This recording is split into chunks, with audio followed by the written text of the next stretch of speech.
hello. Not sure if anybody's going to be joining me at 8 p.m. on a Saturday night, but I'm still at hard working, and I wanted to come to you guys with a message today on how committed are you?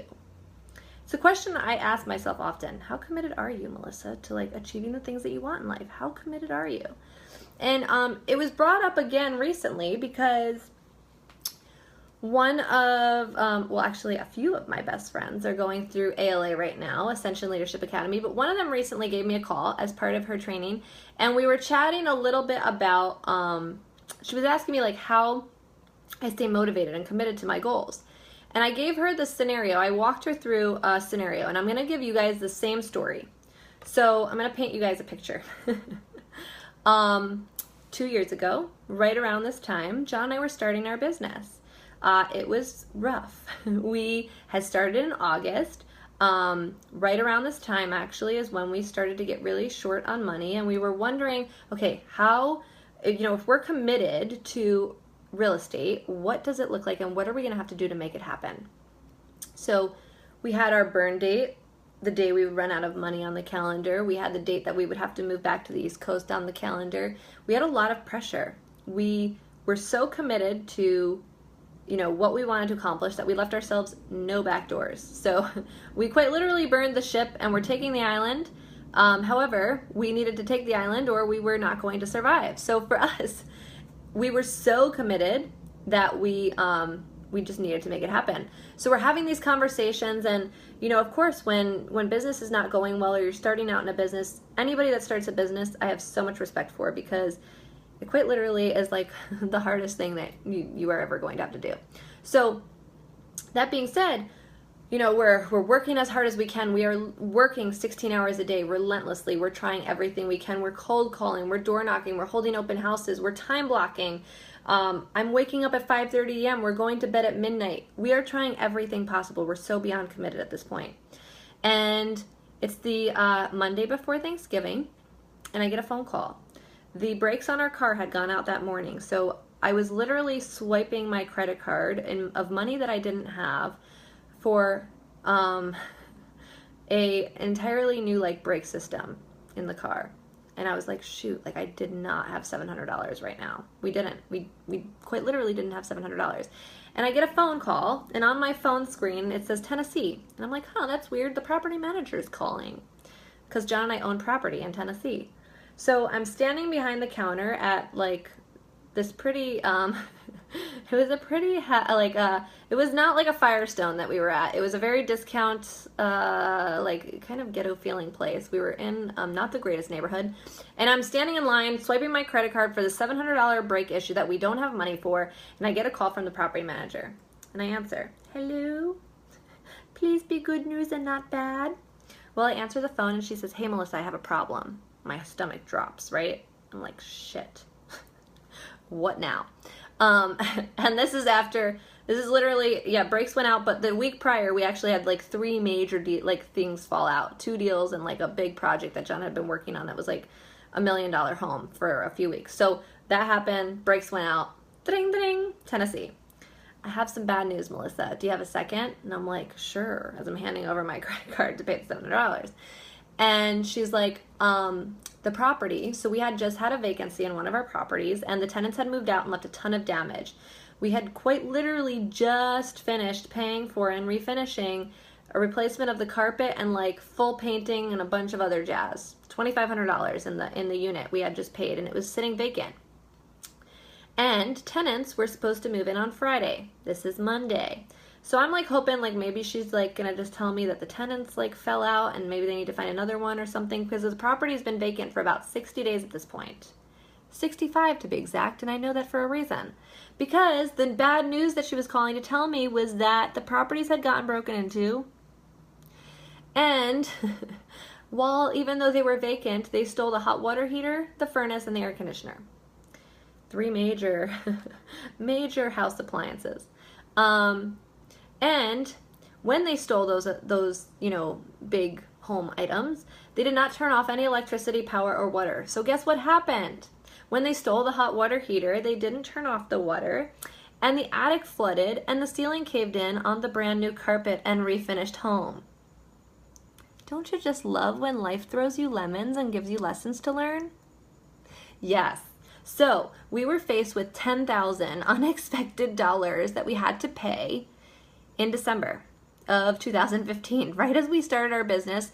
And at this point, we had closed 2 deals and made less than $10,000 in 6 months, John and I combined. Thanks, sister. These are cool curtains, aren't they? This is my like new situation over here. So $10,000. Well, if we hadn't been committed or left back doors for ourselves, let me tell you what we would have probably done first. We did cry, so that was like I cried. John was like, oh no, what are we doing? And I was like, I don't know. The burn date moved closer. The day we would run out of money moved a lot closer. We needed to use our resourcefulness and borrow some money to help tie up loose ends. Thank you, Mommy and Daddy. But we were so committed to making it work that we didn't take no as an answer. Had we left ourselves a back door, maybe we would have taken it in that instance, but we were so freaking committed that we had burned all of our ships and we left ourselves no option but to make it work. So, brings me to like present day when my friend calls me and she asks me about that situation and asks me how we had the mindset to keep going. Well, guess what? I told her it wasn't easy. It was one of the hardest months of our life probably because the stress level was like up to here. My head constantly just like felt like it was going to explode. Me, stress ball Melissa, was like, we have no money, our business is failing, I don't know what's happening. But guess what? We started hustling. We worked our fucking asses off to make it work. I started walking dogs. We listed everything we owned that we weren't using on eBay and Craigslist. John was doing odd jobs. I was babysitting. I was doing like blog writing. Literally anything that we could possibly do to make money is what we were doing. And we made it work.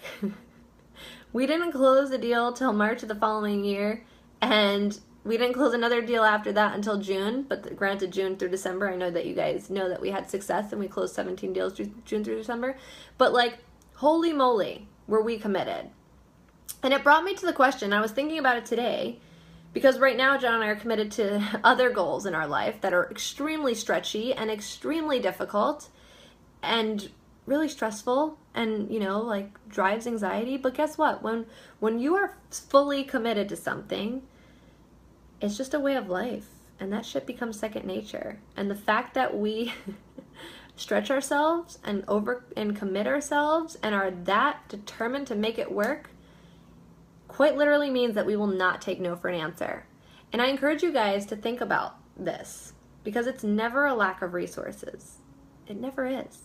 Yeah, we didn't have $10,000. Who has $10,000 just sitting around? I wish more of us did. But we didn't have the resource, right? But we had the resourcefulness. Just because we had the lack of resource didn't mean that we were stuck in our shit. We knew that we needed to be resourceful in order to make it happen. So we started doing everything we possibly can. We started calling friends in order to support us, my parents. We started calling people that we knew needed odd jobs. I started advertising. I literally put up flyers in our apartment building for dog walking and babysitting. That's never beneath me. Odd jobs aren't beneath me. And my friend made a comment like, oh, you know, that's interesting because I've always felt as though like subconsciously I was too good for tasks like that. Yeah. Because that's what we're told, you know, like that's what we're led to believe, that like for some reason dog walking or, you know, doing odd jobs or potentially like cleaning out somebody's car for $50 is like looked down upon. But why? Because when you're committed and determined to make it work, I find it inspiring, man. When I see people who like get gritty as all hell to accomplish the shit that they want to in life, that's inspiring to me. So I encourage you guys, if you are not committed to what it is that you want in life, if you are lacking that commitment, let's chat and see how we can eliminate all the back doors in your life so that you give yourself no option but to be 110% committed to what it is that you want.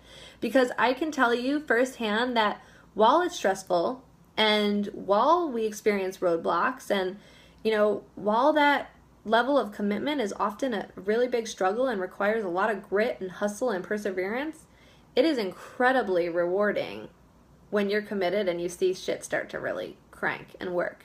And that's really how John and I have been, you know, now seeing our business flourish, and it excites us to be able to grow our team and support our clients and really just we strive every single day to provide every single person with such an exceptional experience of us as humans, as how we be, that our business is exploding. But business aside, it's the commitment level that has led to our success. It's the commitment level and how we've decided to do business. So I encourage you guys, if you're not committed, let's chat about what's in the gap for your commitment level, because being committed for the things that you want in life is super freaking empowering. And it's not easy. It's not. Like, I will be the first to tell you that it's not going to be easy. But when you're committed out of your mind and leave yourself no back doors, you are going to get shit done. And you are going to start accomplishing your dreams and your goals right and left. And it's going to start empowering you to get more gritty, more hustle, and more perseverance, and stretch your plate and your dreams and what it is that you want in life beyond what you ever thought possible. So that's my message to you tonight on a Saturday at 8:05 as I still work. I love you guys, and I hope that you are having an amazing day and an amazing evening, and I love you. We'll talk soon.